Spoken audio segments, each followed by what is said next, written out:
What's up, everybody? Welcome back. It's Rip City Real Talk. Craig Moshkow, Anthony Blaylock, your hosts after the All-Star break. How's it going, Yeah, man? good, man. Long time off. No basketball, no fantasy basketball, Been no weird. Blazers, no nothing. Honestly, So been weird. happy to be back talking Blazers. It's been relatively eventful week on the Yeah, social medias for Portland. We've obviously been on a 4-game win streak, so we've got some cool stuff to talk about today. we do. The four-game win streak is something that we kind of waited on. I think other pods hit it sooner, and I'm kind of glad we waited. And the main reason I say that is because I think it was great and fun and exciting, and it was nice to see us win a few games. But I think that a lot of fans were torn. They want to see us tank. And I mean, we've had this discussion multiple times this year. I don't think we are necessarily all out wanting to tank, but I think it's fun to win games. Yeah.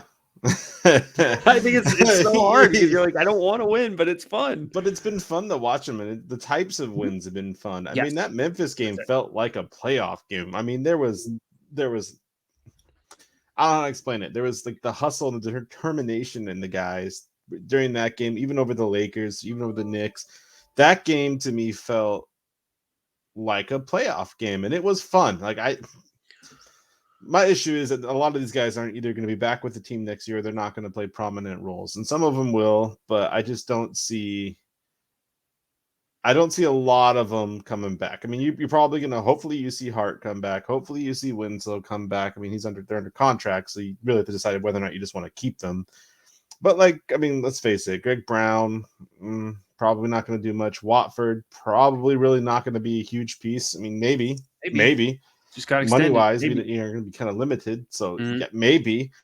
But, CJ Ellaby and Blevins and these guys that have Man, had fuck some DJ Elway. moments here, I just don't.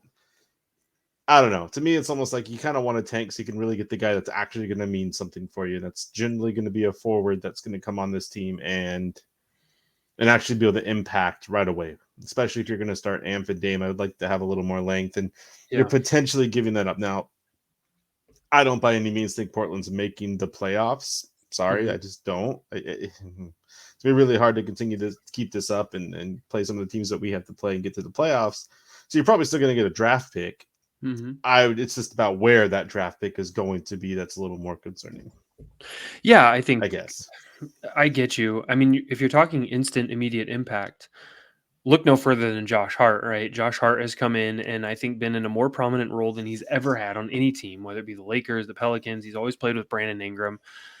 Josh Hart's been fantastic, but he's got people asking some really big questions that I don't think we're ready to answer yet. And that's, should we extend him? Should we start him at 2? What should we do with him? Is he big enough to play the 3 like Norman Powell style? So what did you think of Josh Hart last week before the All-Star break? And what do you think is the plan going forward with Josh Hart? Well, that's what's interesting, right? I mean, you traded away Norman Powell to open up cap space primarily for Amp, and Amp's price just keeps going up, and you're not going to let Amp go at this point. I mean, you've Right. got rid of Powell, you've gotten rid of CJ. Amp is the answer. I mean, it's the direction the team is going to take. Mhm. So that said, assuming you're not trading away the greatest Blazer of all time, and we'll get into some more of that later. But assuming you're not trading away Damian Lillard, you're running Damon Amp, so it makes Hart kind of tricky. Now he is bigger than Powell. He's able to body up a little better than Powell. He's got more playmaking than Powell. Offensively, I mean, we can see that he can put 20 up a night if we ever needed him to. He's capable of doing that. He's aggressive. He's got a lot of good traits, but do Mhm. you really want him to be your starting small forward? I'm torn. I mean, he's got playmaking, he's got defense. He's Mhm. not necessarily small. He's not huge, but he's not small by Mhm. any means. And it still allows you to go out and get a legit power forward potentially in the draft. But that's kind of where that question comes in now. And that's why I think for Hart, it's really going to determine where our draft position is going to be or where the Pelicans draft position is going to be, that we're going to get their pick, right? And if you get a 2 top 10 picks, and let's say Blazers pick ends up being top 5, or the Pelicans are top 6, 7, 5, because it can't be 1 through 4. Now you Mhm. start to ask yourself, do you go after one of these forwards in the draft? And if you do, and you spend that kind of capital on them, I mean, you're You probably do. not going to bring Hart back because you're not going to Yeah. pay him to be your bench guy unless you keep him at 13 mil, but that hurts your cap space, which again Yeah. isn't really necessary if you're going to get your guy in the draft. But I think the draft position is going to be the biggest plan for what you do with Hart because of the money that you're either going to have to pay him and the positional needs you're going to have. Yeah, I think you hit it there, but I also think that it's about timing, and I think you hit that well when you said you need to know what the Pelicans pick is. You need to know who and what position you think you're going to fill there, because if you can get a small forward or you can get a power forward, and which way those two picks fall, whether we keep our pick or we get the Pelicans pick, it's possible to do both. It's more likely only one is going to happen because I think one of us is going to end up in the play-in, but we'll see what happens with that. The other thing is Anfernee Simons is due for this massive extension, right? And his price just keeps going up. It keeps going up. Every time I see it, people are talking online. Is it 25 million? Is it going to get to 30 million per year on average?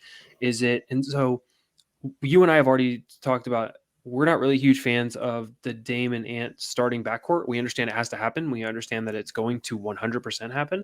But I do think that you're giving up a lot of size again when you bring Hart at the 3. So we are going to have to see what happens there. But I don't think you need to do anything if you're the Blazers. You don't need to extend him. You don't need to rework his contract. You don't need to try to figure out money until you figure out these draft picks. I think that's it. That's what it's going to come down to, because you're either going to play him as your small forward or he's a 6-man off or he's gone. He's going to be a casualty of the cap. I don't see him bringing him back as your 6-man. Not at 13 mil. I feel like that's going to be allotted elsewhere. I mean, maybe, but I think you just have other guys that you feel all right with coming off the bench right now. Yeah. To where you're like, we don't necessarily need Hart now. I'd be stoked if we kept them. It's definitely there, but I think the biggest deterrent to that's going to be Nurk and what we're going to do with Nurk, because I think that money is going to make it really hard. You're going to probably have to choose between Nurk and Hart, because I don't think you're going to take care of both, or you're not. There goes free agency. So it's kind of interesting in that regard. I just think that guards are easy to get. You already have Winslow as a potential backup 3. I just don't think you need to keep Hart on this team with that kind of money. And I love the guy. Like he's leading me to a fantasy basketball championship right now. Don't get me wrong. I just think it's going to be really tricky because of what you're doing with Amp. Now, if you were to get rid of Amp, I'd love Hart at the 2 with Dame. I think that's an amazing combination. Yes, I agree. But it is what it is. We're not going that route. So if you're going to get a forward in the draft and you're not bringing Hart back, if you don't like the forwards, depending on where you draft, or if you just don't get a draft pick somehow, whether the Pelicans or us sneak in, then I think you bring him back and you play him as your small forward. We'll see. I mean, we'll see what happens. So the other guy who was playing really good ball last week, Justice Winslow, seems to have found a home in Portland. Now, Portland is famous for doing this. They take a guy who can't stick in other places. You know, I think of Al-Farouq Aminu. I think of Mo Harkless. There's been lots of guys over the last 5 years. Alan Crabb played really well in Portland. Nick Stauskas had a few games that were basically career best games for him.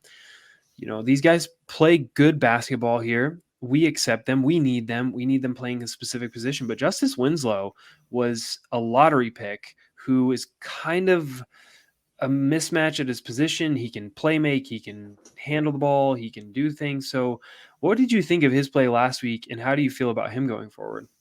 I mean, for his contract, $4 million is nothing for him. He's a power forward too, which he can play multiple forward positions, so he can come in and play a lot of stuff for you. I think he's the ideal bench guy. He's a hustle guy. He's going to come in and be able to run the offense if you need him to. He can definitely play point forward, depending on who your backup point guard is. I think his defense is there. I mean, I watched him body up LeBron in that Laker game, and it was beautiful. There's so much to like about him. He can read the pass, so he gets a lot of steals in transition. There's so many good things. The durability worries me. It should worry everybody. We, not to say that we weren't perfectly spot on with the whole Zeller and Nance thing. You should take our word when we talk about guys that are injury prone. Right. Our background in fantasy basketball tends to help with that. I know it seems weird to say, but when you're having to watch guys and statistical guys like a guy like Winslow who can get you 4 assists, 4 rebounds, 10 points, and 20 minutes a night easy, you start to watch when these guys are available to you. And that's the thing that worries me a little bit about Winslow. He's younger. Yeah. He was a lottery pick and he could do a lot. But he is a little injury prone, which is why I mean, let's face it, the Clippers gave him to us and decided to go with Rocco over him. There's that kind of stuff that you have to start thinking about because he's not available very often. But for $4 million, I think you could do a lot worse as far as a bench rotation guy. Yeah, he's a good fit both in skill set for any team. Yeah, he is. And the thing about Justice Winslow, though, he's been on a couple teams. So he was on Miami, and then he went to, I think he was in a trade to He Memphis was or with Memphis something. for a Didn't little bit. stick. Ended up with the Clippers. He's only $5 million a year for a couple more years. I think it's worth seeing what he can do. But the teams that he was on, his skill set didn't shine very well because they had already good defenders. I feel like he needed to be part of a very strict system. Here, he can just kind of free flow, play his game, do what he needs to do. And I think he's really feeling some freedom and trust in himself. He's gaining confidence. So it's been really cool to see. And he feels really welcome here by the fans, which I think is great. I am I really think he could be a piece going forward. I don't think he's necessarily like your starting power forward, but he's very versatile. He could play the three if you need him to and gain size. He can play point forward and play make a little bit, bigger ET, but he's also got some shooting touch that I think Evan Turner didn't have from outside. So I'm excited to see what happens with Justice Winslow. Yeah, he's one of my guys to watch the rest of the year. I mean, He's a Hart, dude. I already know what Hart's going to do. I mean, we're Yeah. seeing it. He's always been a multi-stat kind of guy. But Mhm. Winslow's going to be fun because if he can stay healthy and continue to find a role, especially with Chauncey and getting a little more freedom, he's not going to have the same type of season going forward. I mean, it's just not going to be feasible with the role he's going to have to play. But I Mhm. still want to see him stay healthy for the rest of the year, not have any setbacks with any random injuries, and just kind of roll and have a feel about how the team's going to flow. Now, he's not playing with a lot of guys that he's probably going to play with going forward, so it's kind of hard to see there. But as long as I Yep. see the hustle and I see the defensive like attributes coming Ooh. into play with his energy, I'm cool with it, man. It's like Yeah. what I wasn't seeing with Derrick Jones Jr. and how many times can I bring him up on this show? Yeah. Uh, so I'm all for it. I love what he's been doing. I It's don't think you have the 4-game win streak without him, and I don't think that you can afford to let him go with the kind of contract that he has.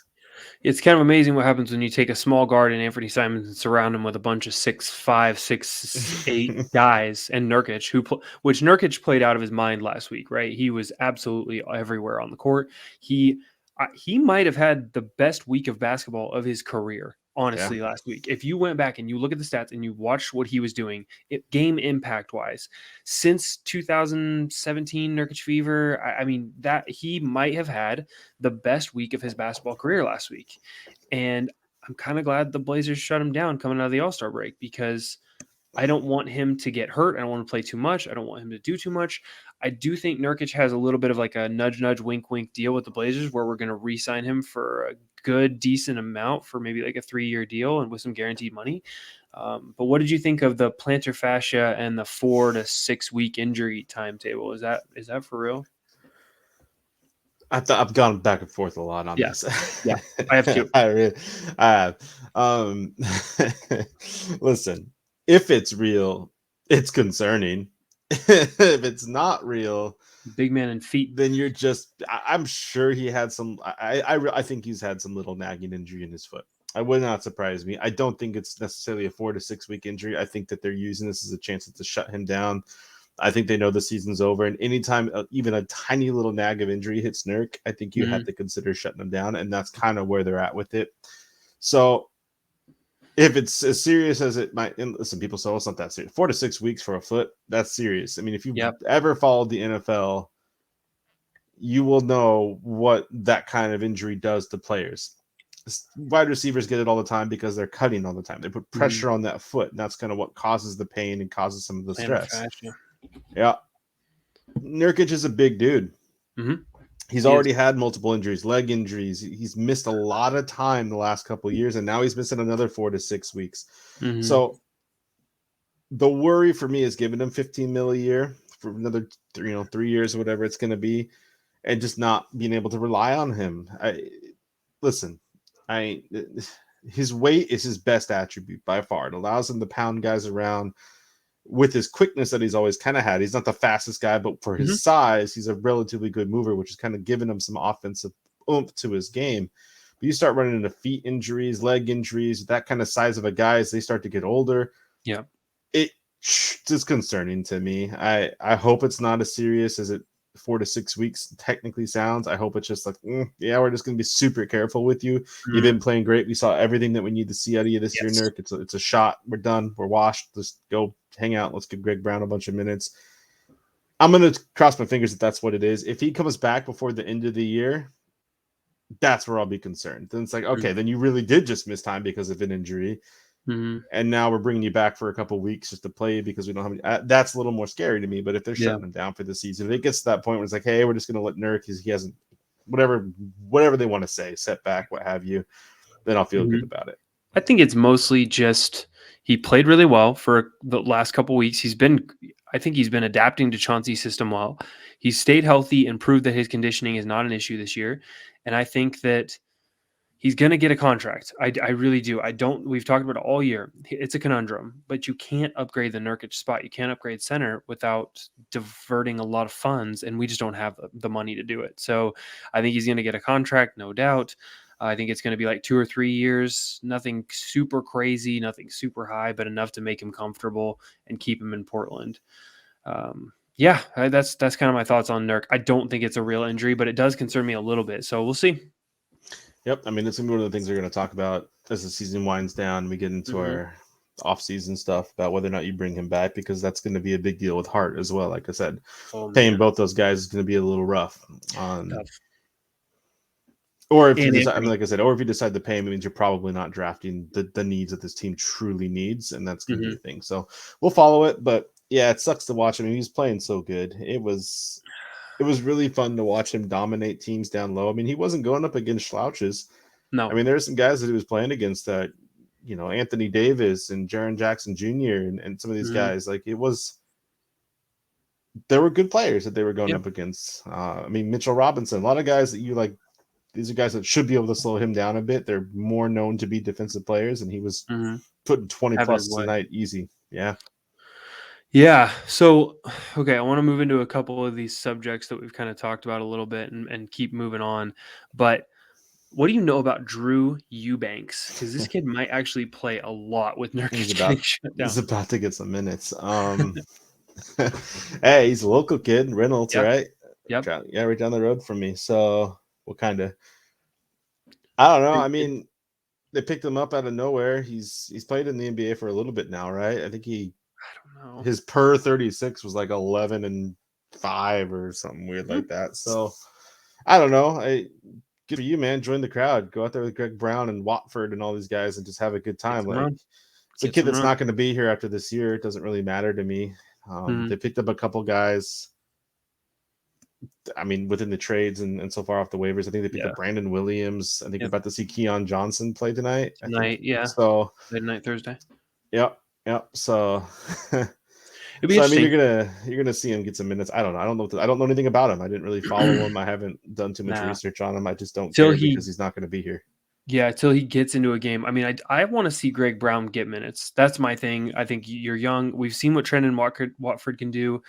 He's a very good defender. He can move his feet really well, and I think he's kind of underrated at his playmaking. He's made really quick roll decisions. I thought his passes are good, but Greg Brown, he is the athleticism upside. He could play a small ball center, probably more power forward, but I want to see what he can do. Eubanks, I'm kind of with you. I don't really care a whole lot. I do want to see Keon Johnson get some minutes as the season goes on. CJ Ellaby to me is disgusting. I can't watch him play anymore. And if Keon Johnson can fill that backup combo guard role, I'd rather see him take a shot at it because I am over CJ Ellaby right now.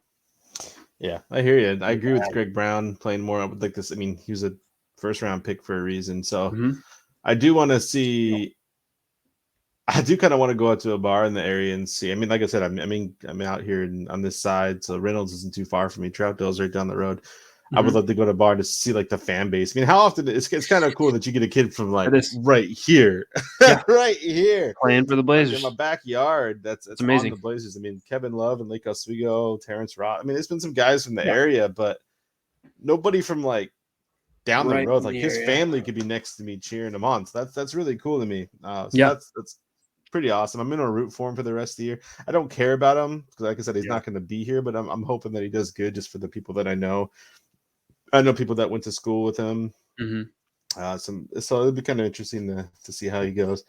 You mentioned Watford, and if people Yep. don't know, he just got himself a little contract. He's no longer a two-way player. He converted, so he's officially a good old Portland Trailblazer for the future.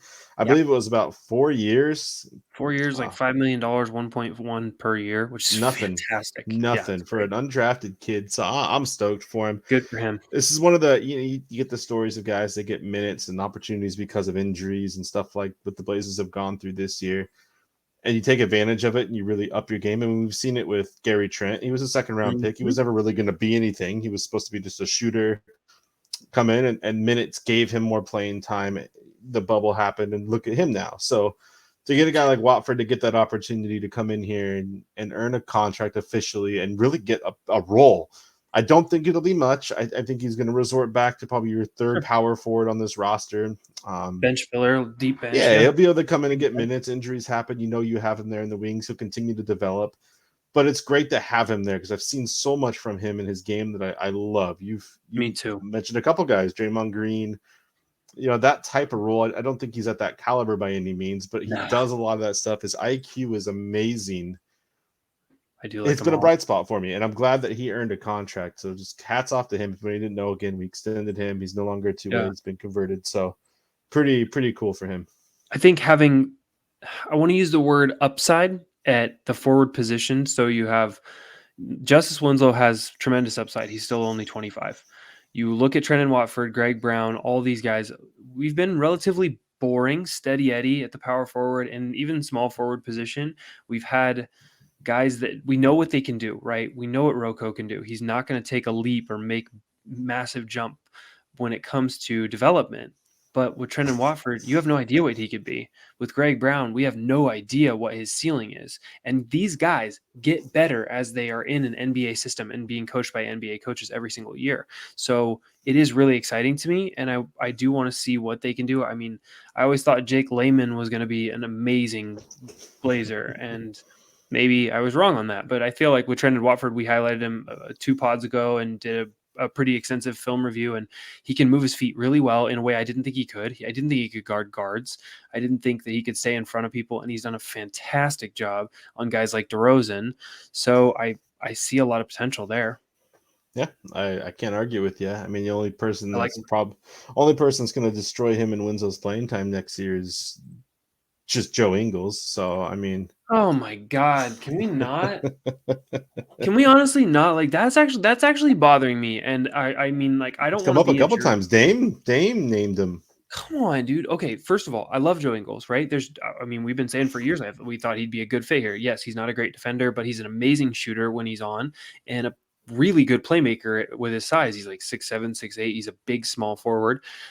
He can do a lot of things. We play fantasy. We take turns owning him all the time, but he'll be 35 next year. He just tore his ACL and he looked washed this whole year. I don't understand. And now, if it's cheap and you use his bird rights and he's bought into being like some sixth, seventh man, he's going to come off the bench. But if your plan is to roll a 35-year-old Joe Ingles out there, you're going to have less defense and you're going to get absolutely blown by constantly. I just don't think you're going to outshoot every single. We tried that with Norman Powell and it didn't work. So I don't know. You say I'm that. really not You say interested that in that. until he comes out and hits that 1-3, and you're like, never mind, to take it all back, mate. If we win 50 games next year, I'm ready to take it all back. But Absolutely. is there a better fit for Portland? The dude loves his Um, coffee. I feel I've heard stories he's a bike rider. Like mm, I'm sorry, but yeah, I no. don't see a better Portland. player fit for the city of Portland. No, I think I can't disagree with that. I think Josh Hart's fit in really well. Josh Hart is like a heart on his sleeve kind of guy, with pardon the pun. Oh, But hearts he's on his just sleeve. Yeah, well, got he that. literally just every time anything happens, like he can't control his face or his reactions and emotions, and it kills the fans, social media, the Blazers, Twitter, and all that stuff. It's killing people. But no, I think Joe Ingles is a great fit for Portland as a city, and I think that he could absolutely fit in here. I just don't want to see us pay him $7 million to play here Oh, next year. stop. Dude, I'm not kidding. They're going to use his bird rights. Like it's weird. Yeah. I mean, as a minimum contract, sure. I don't We'll know. see. I just I thought it know. was funny that I name. don't know. He was name dropped by Dame about excited about guys coming back, and it was like Joe Ingles, really? Hyken I, and Holdall both within the last 24 hours said that every time they talk to Blazers about the future, Joe Ingles is like a part of the future, and that's from the two of the 5 biggest insiders in the team. I just don't. Yeah, I Iowa.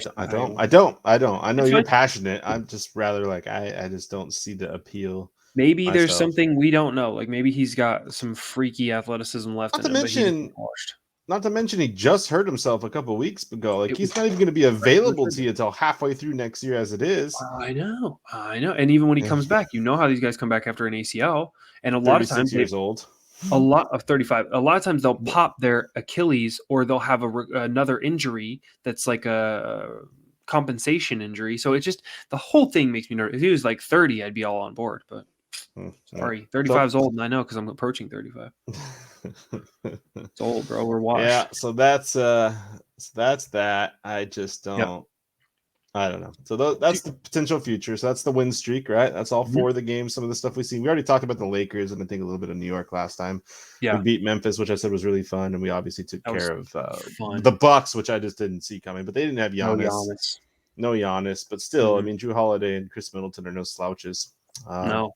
But still, I mean, the exciting win. That was fun. Like, it was kind of a blowout, which is surprising. Yeah. So And it's been then fun, and all what those guys about have been a big part of it. okay, over the All-Star break, a few really Mhm. weird things happened. Now, there was no Blazers really in the All-Star stuff. CJ, who's a honorary Blazer for life, no matter what he does, we'll always consider him a homer. He shot in the three-point contest and did not win. But the NBA 75 thing happened, and the NBA Mhm. 75 thing has sparked some debate. And now we are not basketball historians, right? We're in our early 30s, really early 30s, like super, super low 30s. I'm But 33. I mean, I'm the end of the first third there, bud. But yeah, sure. yeah, so we are early We'll stick 30s. with really early 30s. Yeah, we'll go with that. Yeah, but anyway, we're not basketball historians, but there was a lot of debate between Dame and Dwight Howard and Dame and Kyrie. What do you think of Dame versus Kyrie for NBA 75? I Dame, stop it. Like I hate this because I feel like when you get asked this question, you're Call you a immediately just, homer. well, you're a homer. You're just Exactly. you're biased because you Exactly. support. Like no, like it's been coming up quite a bit since they announced it. Well, they didn't really announce. We all kind of knew who was in there, but they had them all come out at the All Star break. It was a Mhm. thing, and for some reason that's when everybody decided to go to the Twitter war, which is Yeah. basically Portland fans, a handful of other people fans, and then the rest of the NBA fighting each other versus Dame and Kyrie. Mhm. I listen.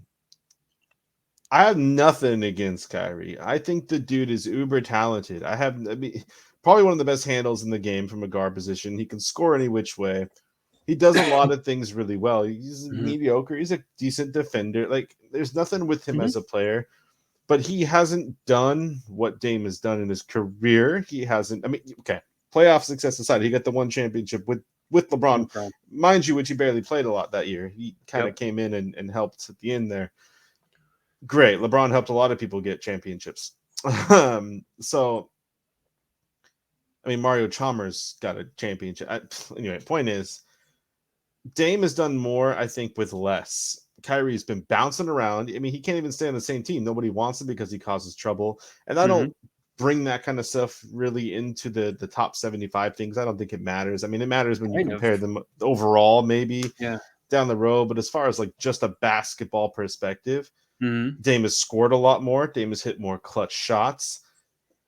Dame has taken multiple different teams to the playoffs, 8 straight Mhm. years where Kyrie's bounced No around and really has injury. had trouble. The He's had injuries almost are no there. injuries. Yeah. I mean, all that stuff taken into consideration. One on one, let's put it this way: one on one, I love Dame, but I wouldn't be surprised if Kyrie could probably take Dame one on one. Yeah. Fully healthy, He both of would. them in their prime. Dame's not defending them enough to be able to do anything about it, and Kyrie can probably stick with Dame just enough to make it tough on him and beat Yeah. him in a one on one, like street rules. But basketball career at this point in time, with all the rewards and everything else that comes into that, Dame's got him. I don't think Kyrie's ever been up for MVP, not once. Dame has been a top 5 MVP player the Yeah. last couple seasons. You know, Yeah. So I just I don't see all the hubbub about the comparing those two. People are so yeah. upset that Dame made it over Kyrie, and I just don't see. I mean, outside the championship, I don't see Kyrie doing enough to really even call Yeah. himself in the same stratosphere. So okay.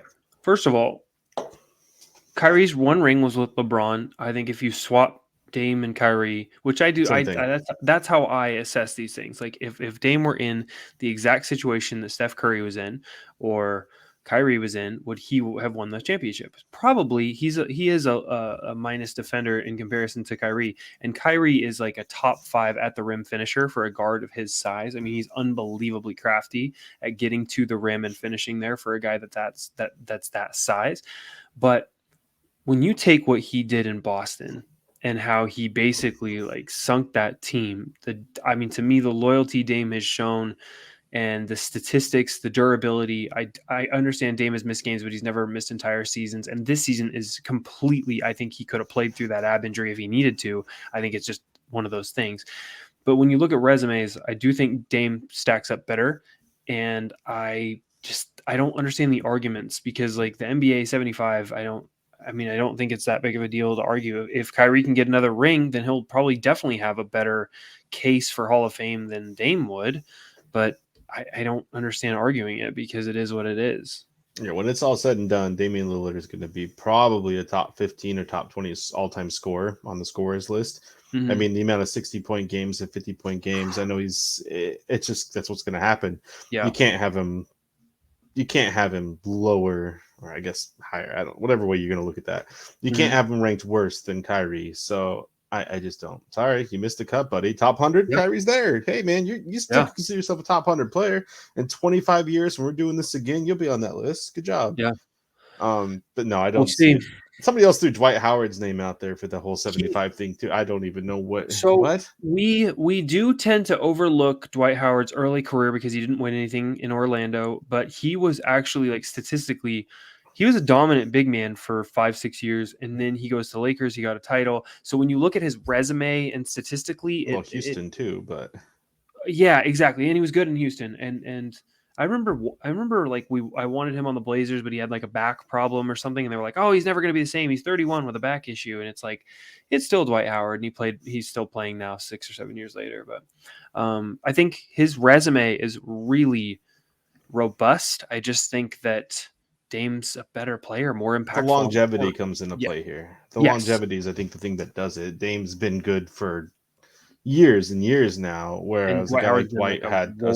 stretch. A lot of Yeah. guys have had a Yeah. stretch. Yes. I agree If with that. Dwight would have stayed healthy, which is hard for big men to do, to play Yeah. long term like that. I mean, still had an NBA career, but not at the same level. I think that's where that argument was kind of silly. Nothing against Dwight. I just, again, you comparing him to Dame, It's don't ridiculous. don't. Yeah.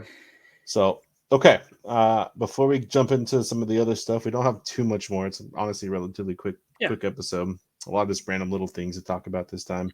But Mhm. before I get into the next bit, I want to do the everyone's favorite segment.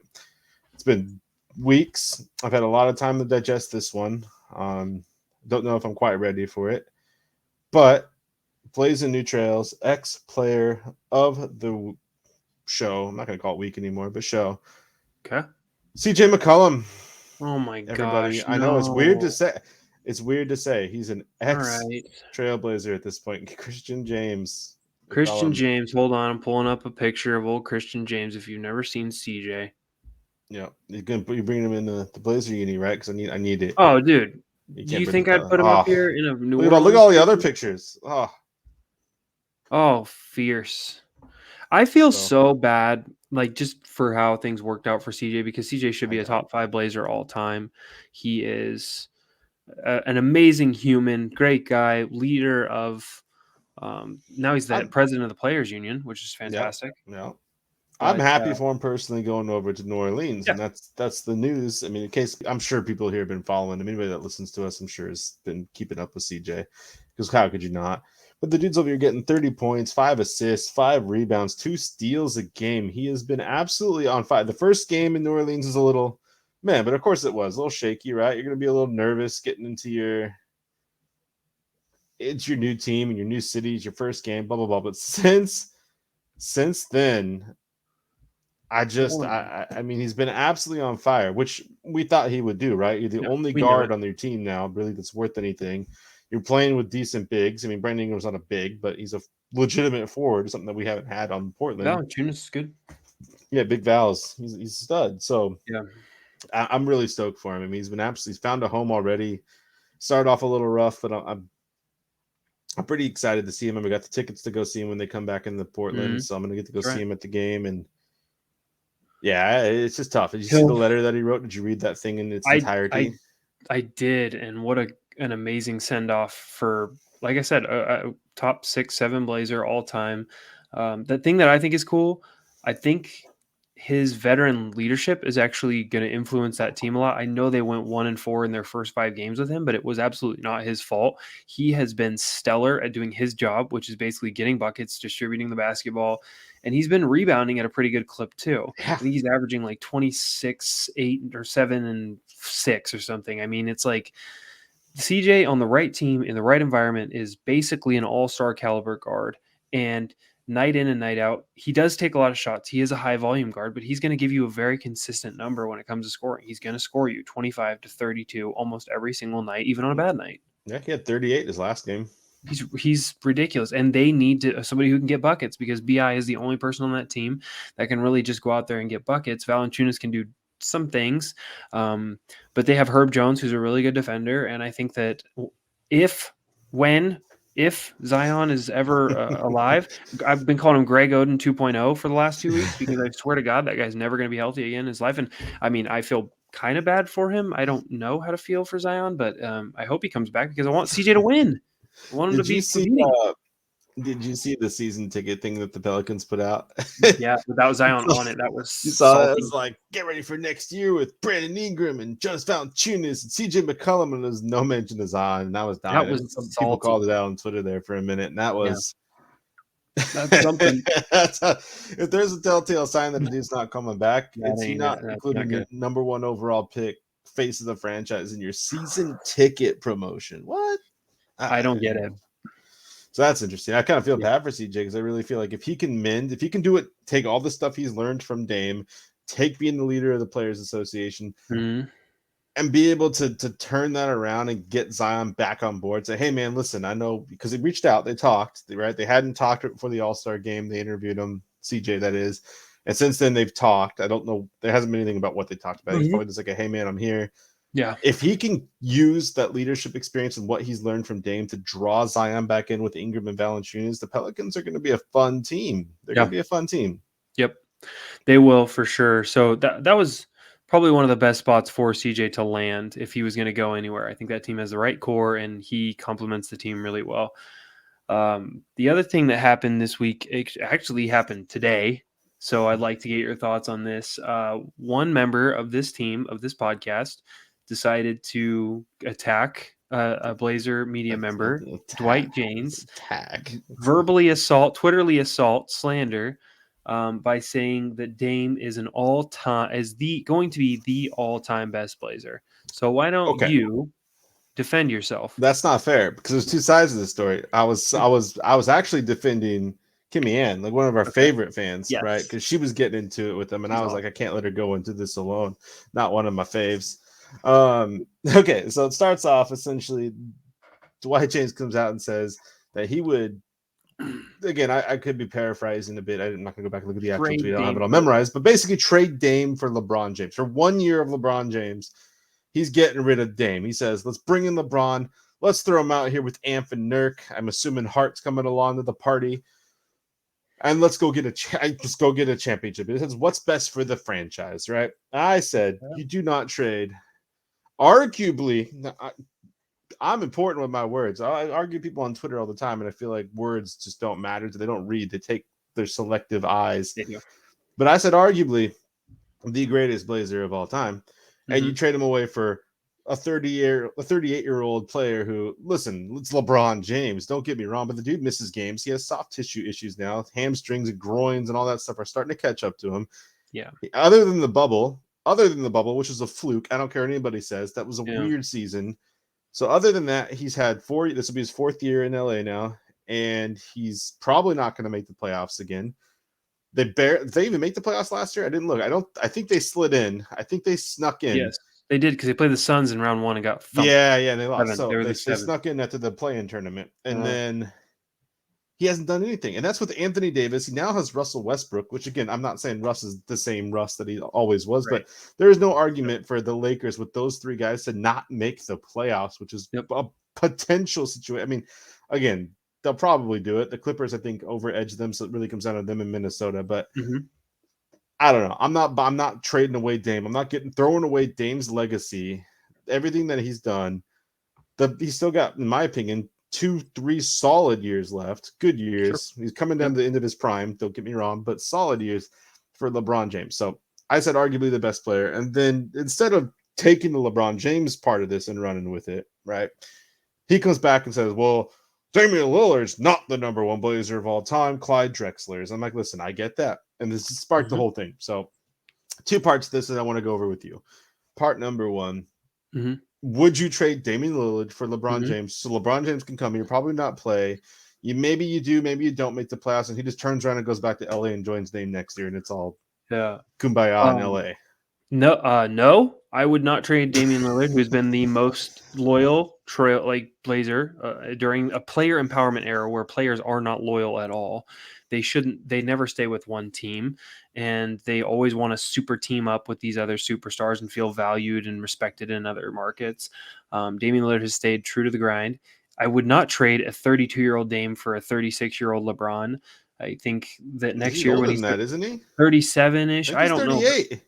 Well, either way, That's what I'm saying. yeah, I know. Either way, he is going downhill really quick. The other problem with LeBron is he's held every front office hostage when he gets there. So it's basically like you're going to do what I say. I'm going to demand what this team does, and then every time he leaves it, it's in absolute disarray for like 3 seasons. Miami was a disaster for a while. They had to completely rebuild. Cleveland had to rebuild both times. They got Kyrie the first time he left. The second time they are kind of lucky to have paired up Mobley with Garland. But they just and now he's going to leave the Lakers, and dude, look at what a disaster. They don't have a first round pick till 2027. They have no talent assets of any decency besides Anthony Davis and LeBron, who I don't think is actually like valuable in the open market. He's going to get a super max contract wherever he goes, but I would not trade Dame for him. I think that's stupid, and I don't think that that's a championship team. Yeah, he's not staying in Portland even if he were to come here. Why would he? No. He can go anywhere he wants, and he's He's not going to go staying in play with Portland. Bronny in 2 years. So he'll come here. Mm-hmm. I mean, Amp is a stud. Don't get me wrong; he's playing great. But another thing with LeBron is young guys and him don't tend to mesh well. I don't think. Listen, I think Amp is a great player. I don't think Amp could handle playing with a guy like LeBron. Mm-hmm. I just don't. He's going to have the ball in his hand. He's going to yell at you. Amp is, regardless of what people say online, he's not a good defender. Not yet. We'll see. I just think that LeBron will get too bad at him, and I don't think LeBron can work with Nurk. I am sorry, but those two personalities, if Nurk snaps at him or he snaps at Nurk, it's the locker room's just not there. That's another underestimated part of Damian Lillard is that he's able to get guys to come in here. I think you talked about it earlier, guys like Winslow. I mean, I know Dame's not playing with them, but that leadership, that locker room, who was it that said it? I think it was Hart that said it. He's like, I've never actually hung out with my team outside of basketball. It's been fun to hear. Right? They're having a good time, and that's all Dame. It's the culture that this place is built. You crushed that with LeBron. Listen, I get it worked for Toronto. You made a big move. You brought in a superstar. You won a championship.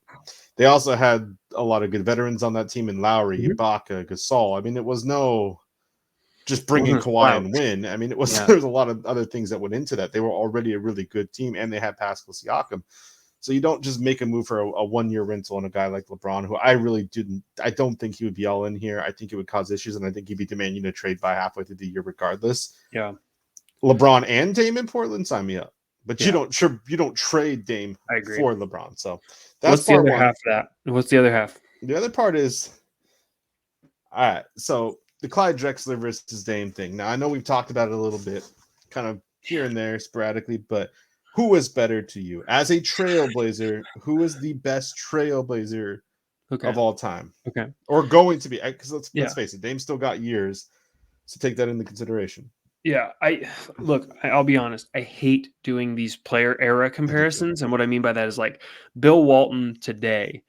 What is Bill Walton today in this era of basketball? Is he the fourth or fifth best center in the league right now? I mean, if you look at Giannis and you look at Jokic and you look at Embiid, is Bill Walton better than any of them? Is he on par with them? I mean, I don't know. I really don't. So when you look at Dame and Clyde, Clyde was bigger, stronger, probably more athletic. He could obviously defend much better. He was a much better two-way player. But the things Damian Lillard has done and will do for this Blazers team, whether he gets a ring or not, is to me the during his era, the spacing and pacing, the lack of defense, the um, player empowerment era where all these players are going different places and teaming up together. For him to stay loyal to Portland, continue to play here, recruit, be a leader, be a team chemistry, team locker room. He sets the tone every single night. To me, he's the best Blazer of all time. Now we are a little bit, and Dwight James hit on this. We didn't see Walton play. We didn't really watch Clyde play his entire career, so we can't really say.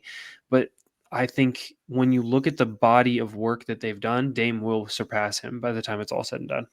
So what's more important to you in that respect? I talked to somebody about it a little bit. I think there's a lot of different arguments being made on both sides of this, but I would say probably now again, Dame still has time left on his clock, Dame Mm-hmm. time to get this done, but probably playoff success. It's going to go to Clyde, right? I mean, he made Yeah. it to the finals multiple times. I Yes. mean, the Western Conference Finals multiple times.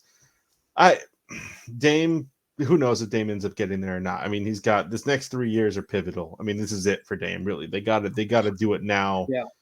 Next 3 to 4 years, you're done with Dame. So Mm. if Dame doesn't, let's say he doesn't even get back to the Western Conference Finals, which would be an absolute travesty. But let's say it doesn't happen. Okay. Do you hold the playoff success that side of the career over his stats and longevity? Do you hold anything against Clyde for going to Houston at the end of that run and getting the championship, doing the Durant thing and going, let's go join the team that just won the finals and just have a good time? Or do you I look at like Dame's going to hold pretty much every statistical category there is for a guard, really mm, anything outside of a center, so rebounds, block, things like that, things that you don't expect a guy like Dame to do, mm, but he's going to hold pretty much every record. He's probably yeah. going to be one of the all-time greatest scorers in NBA history when it's all said and done. He's already one of the greatest three-point shooters in NBA history, and he's done it all in his entirety in Portland. Clyde only played a couple of years in Houston, so I don't really hold that against him as far as some of the statistical stuff goes, but what's more important to you? Is playoff success with one team? Because LeBron's bounced around and won it with 3 different teams now, so that's fine and Yeah. dandy. But the one team success, is that more important than the statistics? Like when you look at the records for the Portland Trailblazers, you see Dame's name listed on every single one. Different eras, so it's kind of Mm, hard to kind of see that, it right? is. The 3-point ball and things like that are so different now. Well, and that's the thing. The thing that people have always given Clyde over Dame is playoff success. However, if you look at this is why I stay consistent with this. Earlier in the pod, I told you I think Dame's got a better career than Kyrie because Dame has done more both statistically and durability wise.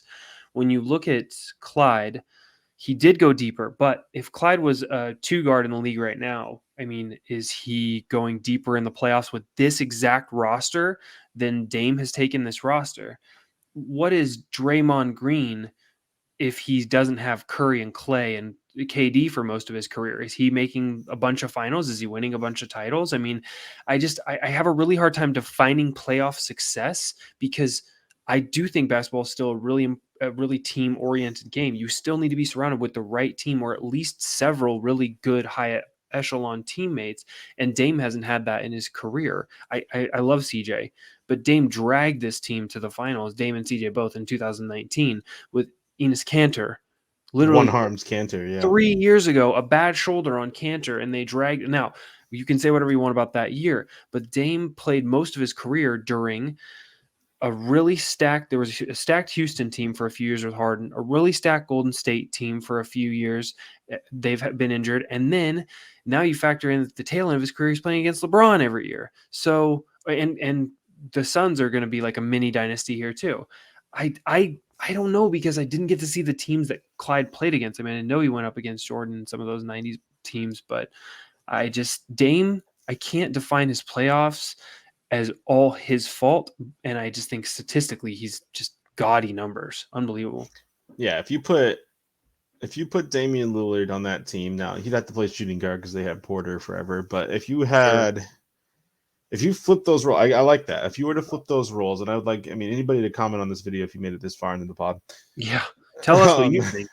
What do you seriously? I posted the poll on Twitter, and I'll tell you what it says we'll right see. now. Older fans that got to see Clyde play can tell you, but they all say Clyde because I think there's some nostalgia. But for not that. even all of them. Like I've talked to some people today that was like, I watched Clyde play, and I still think Dame's the guy. So it goes both ways. But if I had to, let's see where we're at.